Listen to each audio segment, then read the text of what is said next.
Okay, so I have a bit of a funny story, but literally an entire year ago, I had this kids coloring in book that I literally painted.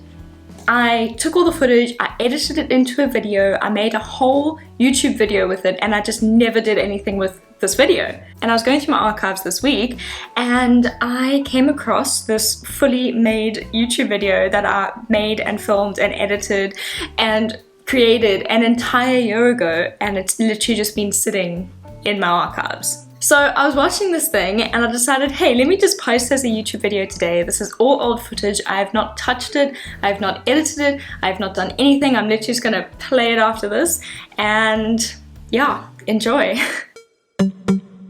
Hi friends, so I know it has been a very long time since I last posted a video, but we're gonna just ignore that fact and kind of carry on if that's cool.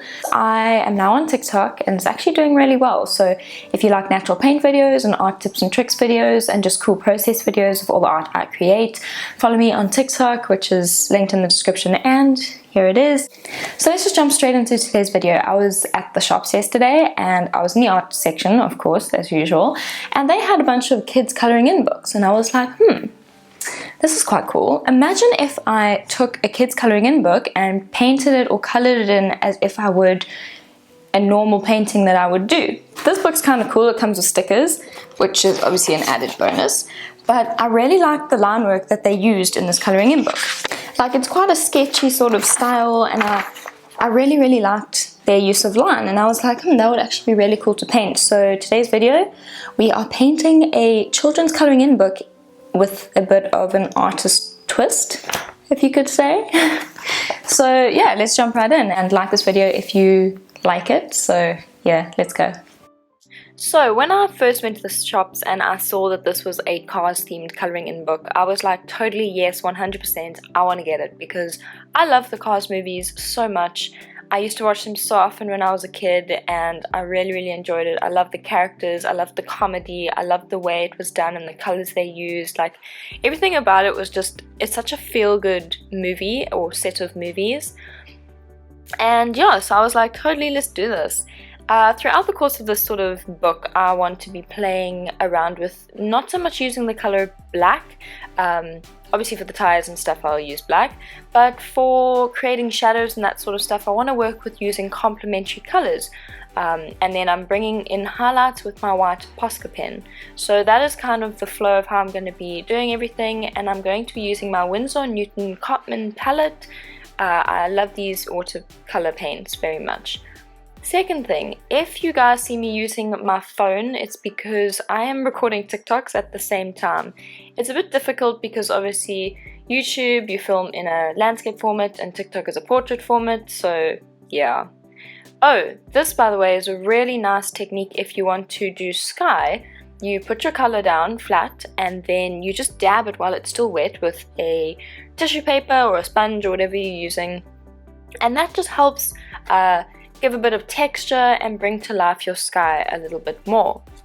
So here we are, moving on to painting number 3, character Mac. I love Mac as a character, like his whole vibe, I don't know, I think he's like, he's so good. Anyway, so here I am just painting and continuing.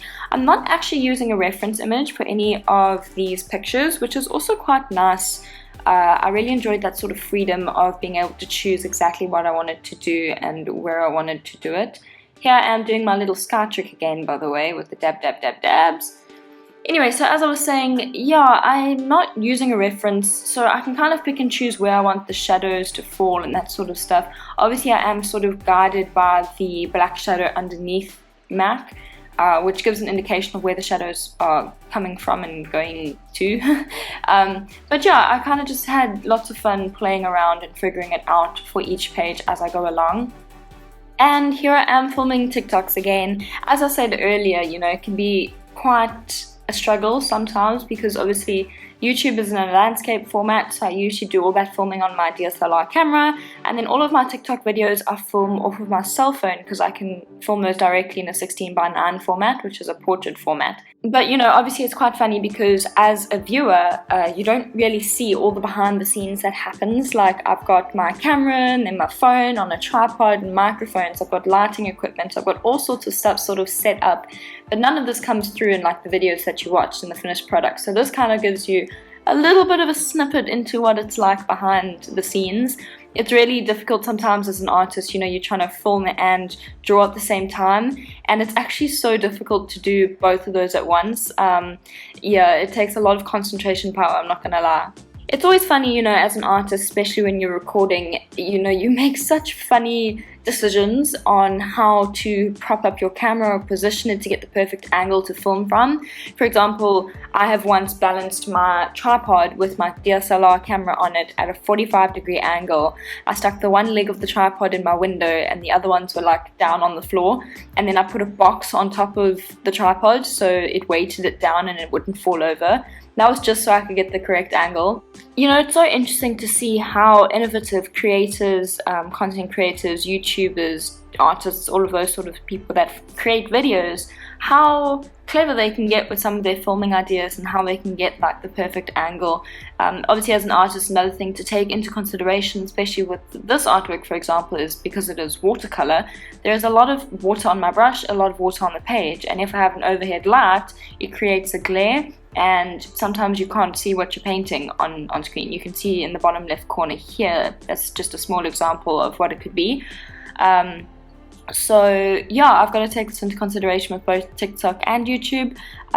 So it's quite funny just trying to get the right shot for you guys to be able to see everything clearly and perfectly. Now we move on to, I think this is the fifth one, Mater. Mater. I love Mater. He is such a classic character, and again, just his sense of comedy, I love it. So I was really happy to do a Mater page. I definitely wanted to do one with him in it. Obviously, with this artwork being set in a sort of junkyard area, it was going to be quite brown hills, brown floor, brown fence, he's a brown vehicle, the brown box. I didn't want it to be like a fully brown page, so I brought back in that sort of orangey, that like sun-kissed orangey glow of the mountains in the back, and then I brought in the purple, pink and blue sky, which I quite liked, and it added in some pops of green, and then I also just brought in some orange in the bottom left corner to sort of complement the background, and here I am just adding in some highlights, and voila. So that was it. I can't believe it. You can see how long my hair has grown in a year. And yeah, I haven't finished every painting in this book, so maybe I should make another YouTube video now a year later and refilm it with the ones that I haven't done, and then I can compare the difference between last year and this year. I don't know, we'll see what happens. As general housekeeping, please give this video a thumbs up, subscribe to my channel, follow me on Instagram, TikTok, you know the drill, if you enjoy my content, and I'll see you soon. Bye!